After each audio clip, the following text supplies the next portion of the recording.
not, it's not like painting. You can sit in your room and paint a beautiful picture. You need director of photography. You need sound, things like that.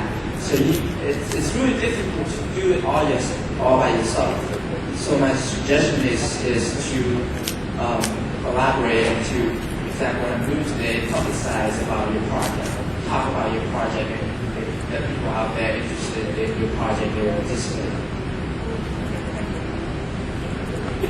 How long does it take you to produce such a show? And was it the work of a team or just yourself? Well, this piece I started in 2002.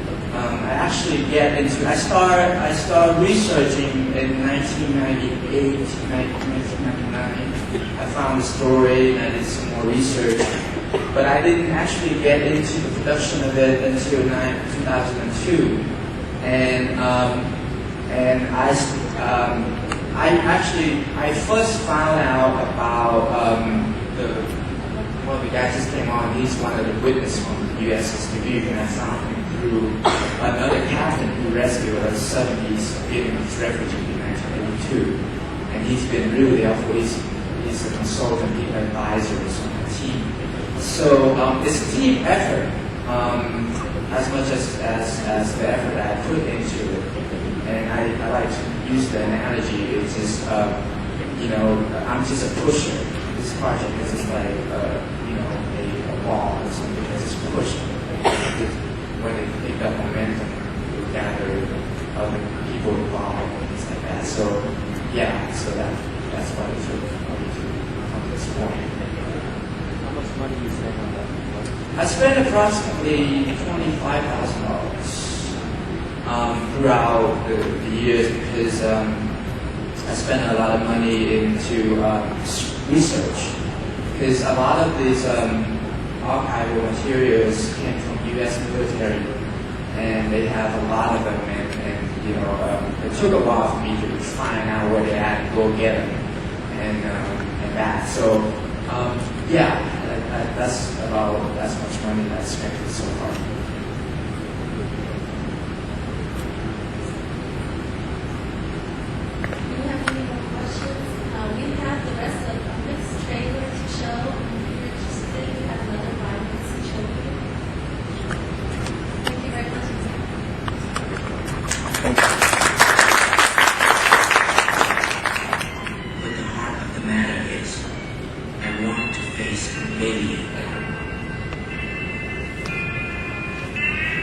I didn't exactly find Bailey, but in the process, I located Duc Nguyen, a witness for the Dubuque.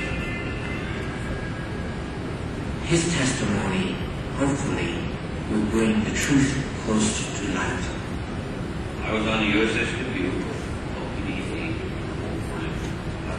Japan.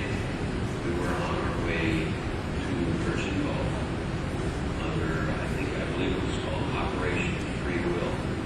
That's back in about 1988 when the foreign flag tankers were being hit by Iranian missiles and attacked by gunboats and things like that. So, we went on our way. And I don't remember exactly how many days out of the Philippines that we encountered the Golden.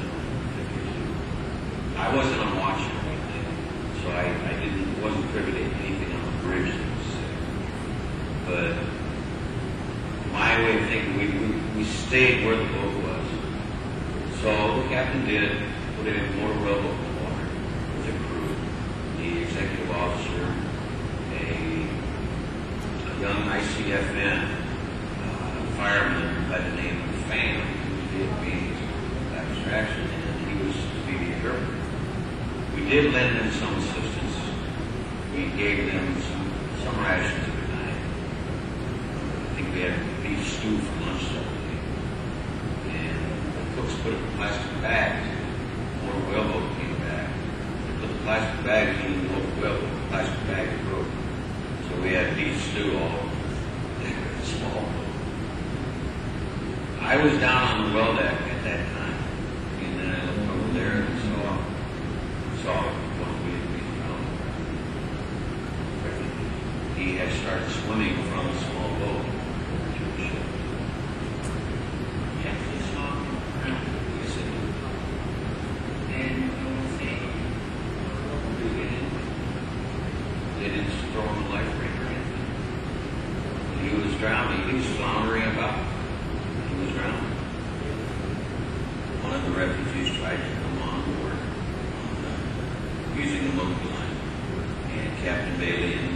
give the order, shake him off the line. I saw him get shaken off the line. I saw somebody shaking the line. I did not see him drown, but I assume he did. I don't think the word kill is the right word. I think the right word would be is we let him die without aiding the system, which is totally against the laws of the sea. If I saw the survivor, what would I want to say? I have to say, I'm sorry. That's about all I can say. But I would, I'd be happy that, there's some of them did survive. I'm very happy. But having known what happened on the boat later, where they were finally rescued, I feel real bad about it. And I would feel very, very anxious about being if I met any of the survivors. While Clement's testimony proves that the captain is in the wrong, his wish to meet the survivors again is an important indication of my journey. So instead of charging down the lane searching for Bailey, I switched my course to find the survivors instead. Perhaps reconnecting them would help heal the wound. Nevertheless, what happened to the bowling alley the days after still haunts me. After the Dubuque left, and because of the promise that they would be picked up in a couple of days, the refugees stayed in place and ate up all the food. Within days, the food was gone, and the terror began again. And in addition to the terror of starvation, there was another terror. A former South Vietnamese soldier named Min took control of the junk, seizing the remaining food and rainwater and beating the other refugees. The soldiers who controlled the boat came looking for someone near death to kill for food. The Kwong was taken to the back of the boat and drowned, with the flesh to be distributed to the people aboard the junk. What did they do then with the bodies? Said they. They used a knife to cut it in pieces, and then they boiled it in seawater. All of us were starving, so we had to eat something to save our lives. If we didn't eat human flesh, we would die. I don't want to be reminded anymore about that trip. Not to be reminded is the standing wish of many refugees. But my mission is to tell the public our pain.